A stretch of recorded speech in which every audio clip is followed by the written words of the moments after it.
शिंदेने हे केलं ते केलं, माझं कर्तव्य म्हणून मी ते करत असतो. जी जबाबदारी मिळाली त्या जबाबदारीचं सोनं करणं हे प्रत्येक कार्यकर्त्याचं आणि प्रत्येक समाजसेवकाचं काम असतं. आणि म्हणून मला काय मिळालं यापेक्षा मी समाजाला काय देणं लागतो ही भावना ठेवून आपण काम केलं पाहिजे.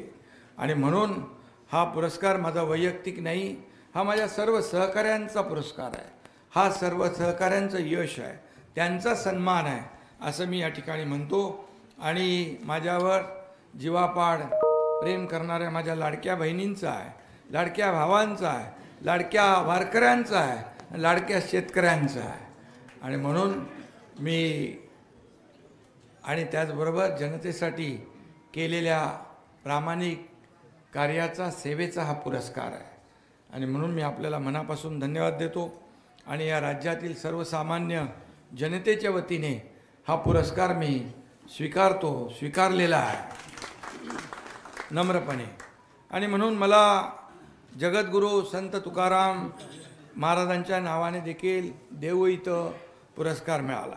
आज हा सन्मान इथं आज प्राप्त होतो आहे. हा पुरस्कार कोणत्याही पदापेक्षा सगळ्यात मोठा पुरस्कार आहे असं मी या ठिकाणी मानतो.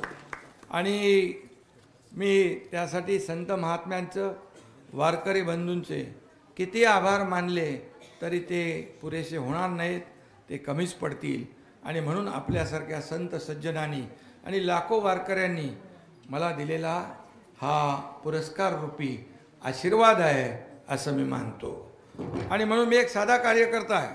मुख्यमंत्री, उपमुख्यमंत्री, मी मुख्यमंत्री असताना देखील कार्यकर्ता म्हणून काम केलं, आपल्याला सगळ्यांना ज्ञात आहे. उपमुख्यमंत्री म्हणून मी जेव्हा आता काम करतोय, कार्यकर्ता म्हणून काम करतोय. मी आपल्याला माहीत आहे, अरे बाबा, CM म्हणजे लोक म्हणायचे चीफ मिनिस्टर, मी म्हणायचो CM म्हणजे कॉमन मॅन, सर्वसामान्य माणूस. आता मी DCM आहे.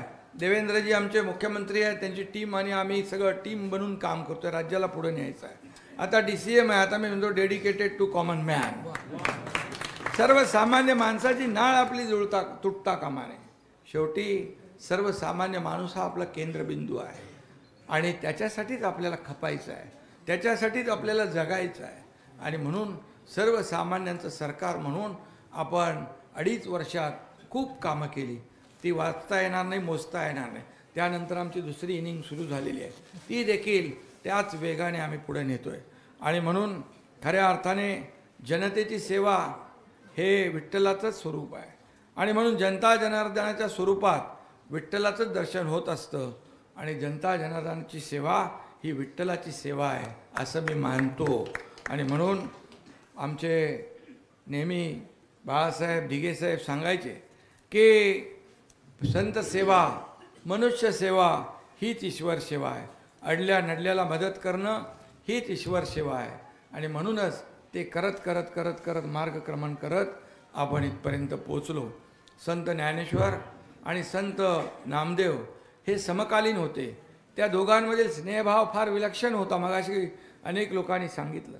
संत ज्ञानेश्वरांनी संजीवन समाधी घेतल्यानंतर आपलं आक्रंदन व्यक्त करताना संत नामदेव म्हणतात, नामा म्हणे आता लोपला दिनकर, बाप ज्ञानेश्वर समाधीस्त.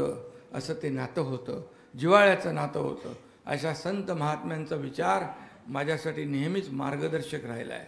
नामदेव महाराजांनी आपले भगवत धर्माची पताका त्यांनी मराठी मुलकाच्या पलीकडे नेली. उत्तर प्रदेश, पंजाब, राजस्थान, कुठं कुठं सगळं संपूर्ण देशभर त्यांनी आपली भागवत धर्माची पताका नेली, तिथं रुजवली, वाढवली देखील.